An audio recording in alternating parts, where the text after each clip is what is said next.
Hello guys, welcome to my channel finance with Samar. तो बिना कुछ देरी करते हुए शुरू करते हैं आज की सबसे पहली इम्पोर्टेंट खबर के बारे में। जो माइकल बरी, आप सबको पता होगा, ये बहुत बड़ी हस्ती है जिन्होंने बहुत पैसा कमाया था इन द फाइनेंशियल क्राइसिस 2008, जो 2008 में हुआ था।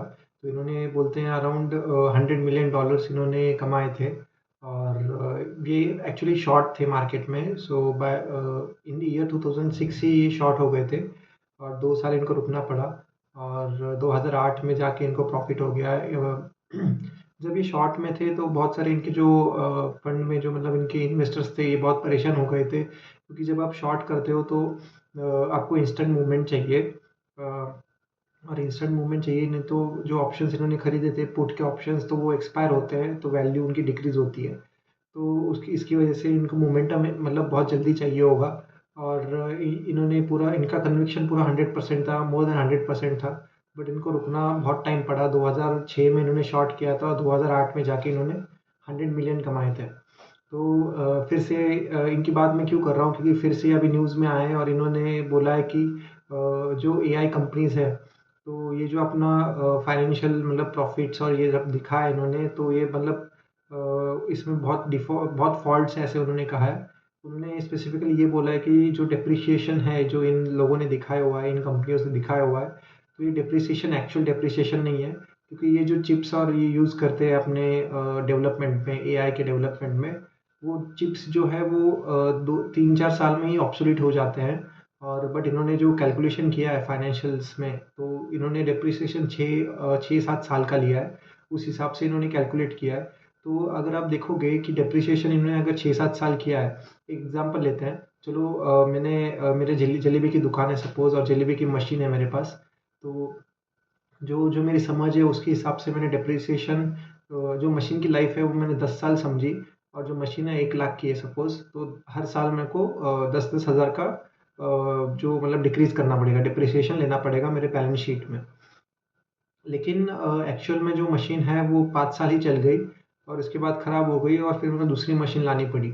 क्योंकि मेरे को पता नहीं था कि ये ऐसे चलती है मशीन, 5 साल ही चलती है। तो अगर एक्चुअल में देखोगे क्या है डेप्रिसिएशन, तो 5 साल में अगर 100 है मतलब 20,000 पर ईयर डेप्रिसिएशन है इसका। बट मैंने कितना लिया था, 10,000 लिया था। तो इसकी वजह से क्या है, जो मेरा प्रॉफिट है वो शॉर्ट टर्म में ज़्यादा दिख गया। करेक्ट।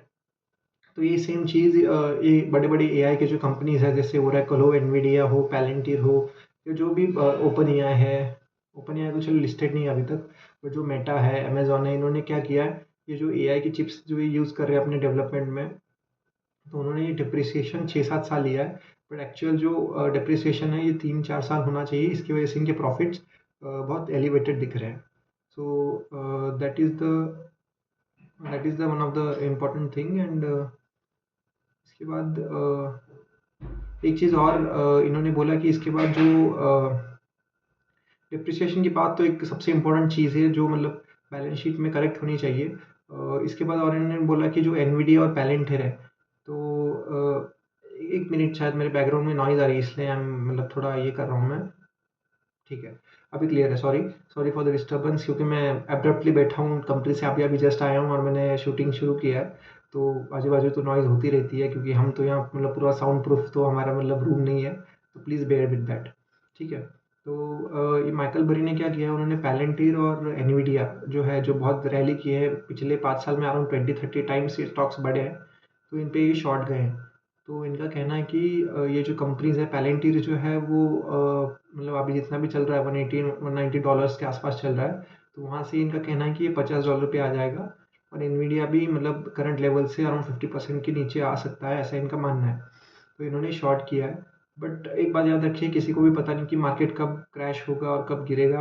ये बहुत मतलब सडन इवेंट होता है, किसी को कुछ पता नहीं होता। और इनके जो इन्वेस्टर्स हैं फिर से परेशान हो गए हैं, इसलिए इन्होंने जो इनका सियॉन बोलते हैं, सियॉन एसेट मैनेजमेंट कंपनी एक है इनकी।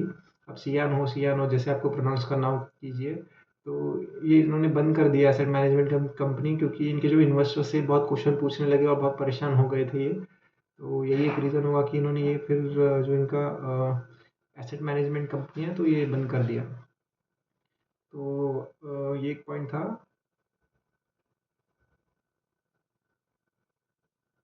ठीक है। तो दैट्स व्हाई फिर इन्होंने बंद कर दिया, लेकिन देखते हैं अभी कि क्या होगा। मतलब पता ही चलेगा कब क्रैश होगा मार्केट और कब नहीं होगा। इसके अलावा ग्रोथ वर्सेस वैल्यूएशन की बात करते हैं, जो सबसे मेन टॉपिक है इस वीडियो का। ग्रोथ और वैल्यूएशन दो बहुत इंपॉर्टेंट पैरामीटर्स है कोई भी स्टॉक एनालिसिस करते वक्त। ग्रोथ और वैल्यूएशन का अगर हम ये ग्रोथ है, suppose this is Y axis और ये वैल्यूएशन है, this is your X axis. तो इसमें आप अगर 4 क्वाड्रेंट्स निकालोगे तो फर्स्ट, सेकंड, थर्ड, फोर्थ, तो आपका जो फर्स्ट क्वाड्रेंट है वो that is high valuation and high growth. High valuation और हाई ग्रोथ जैसी कंपनी आपको बहुत मिलेंगी मार्केट में। तो अगर मैं आपको एग्जांपल दूँ तो कुछ टाइम पहले ट्रेंड एक स्टॉक था जो मतलब हाई वैल्यूएशन हाई ग्रोथ वाला स्टॉक था। उसके बाद बजाज फाइनेंस अभी भी हाई वैल्यूएशन हाई ग्रोथ का स्टॉक है। और इसके अलावा अगर आप बात करोगे तो ट्रेंड तो एक है, पीजी इलेक्ट्रोप्लास्ट एक कंपनी है, कोई रिकमेंडेशन नहीं है। पीजी इलेक्ट्रोप्लास्ट जो कंपनी थी वो हाई वैल्यूएशन और हाई ग्रोथ कंपनी है।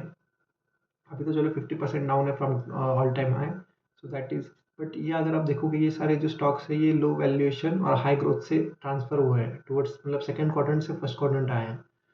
फर्स्ट सेकंड क्वाड्रेंट क्या अपना सेकंड क्वाड्रेंट है low valuation high growth. So this is the main point where you have to, मतलब आपको एंटर करना है ये स्टॉक में और बाय करना होगा स्टॉक इस टाइम पे ही, क्योंकि इस टाइम पे ही लोगों को पता नहीं होता और आपको अंडर वैल्यूड स्टॉक मिलता है। अब क्योंकि फॉर एग्जांपल आप ट्रेंड देखोगे तो ट्रेंड अराउंड 700-800 के लेवल पे था, तब जूडियो मतलब जस्ट शुरू हुआ था जूडियो, और जूडियो जैसे जैसे ग्रिप पकड़ने लगा तब लोगों को पता चलने लगा। तब जो ट्रेंड था वो लो वैल्यूड और हाई ग्रोथ स्टॉक था। तो वहाँ से अभी वो ट्रांजिशन कर गया है in the high growth high valuation. अभी तो चलो ग्रोथ भी कम हो गया है, तो एक्चुअली वो फिर फोर्थ क्वार्टर में आ गया है, that is low growth high valuation के हिस्से में आ गया है। दैट्स वाई आप देखोगे कि ट्रेंड 6-7% से गिरा था, उसका रिजल्ट आया था तभी। तो ये हुआ फर्स्ट सेकंड क्वाड्रेंट की बात हो गई। थर्ड क्वाड्रेंट जो है जो ऐसा था, थर्ड क्वाड्रेंट की बात मतलब ये जो नीचे वाला है ये है लो ग्रोथ लो वैल्यूएशन। तो जो कोल इंडिया कंपनीज है या जो पीएसयू कंपनीज है, तो इनमें ग्रोथ कम होती है जनरली, और जनरली पब्लिक सेक्टर कंपनी जो होती है, जो गवर्नमेंट पीएसयू जो होती है, वो उनका ग्रोथ कम होता है क्योंकि गवर्नमेंट इतना एफिशिएंटली उनको चलाती नहीं है विद द प्रॉफिट मोटिव, चलाती नहीं है। दैट्स वाई उनका वैल्यूएशन भी कम होता है। So they are low growth and low valued companies. तो ये जनरली वैसे ही रहती है। इनका एक साइकिल होता है, जैसे अभी पीएसयू का साइकिल चला बीच में, तो साइकिल में ही ये कंपनी रैली करती है। और फोर्थ क्वाड्रेंट जो है 1, 2, 3, 4, फोर्थ क्वाड्रेंट जो मैंने ऑलरेडी बताया था आपको, that is high valuation low growth. जो अभी ट्रेंड हो गया है कि वैल्यूएशन बहुत बढ़ गया है 100 के आसपास, बट जो उसका ग्रोथ है वो नीचे आ गया है, 20% से भी नीचे आ गया है। इस क्वार्टर में तो 14% हो गया है।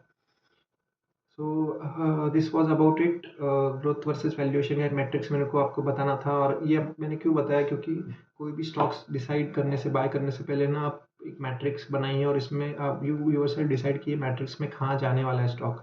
अगर आपने स्टॉक हाई वैल्यू लो वैल्यूएशन हाई ग्रोथ में पकड़ा है, तो थोड़े दिन के बाद या थोड़े साल के बाद ये स्टॉक ट्रांजिशन करेगा towards first quarter, that is high valuation high growth, तो वहाँ से फिर से नीचे आएगा फोर्थ क्वाड्रेंट में और फिर थर्ड क्वाड्रेंट में जाएगा। जो मूवमेंट है तो ऐसी होती है जनरली।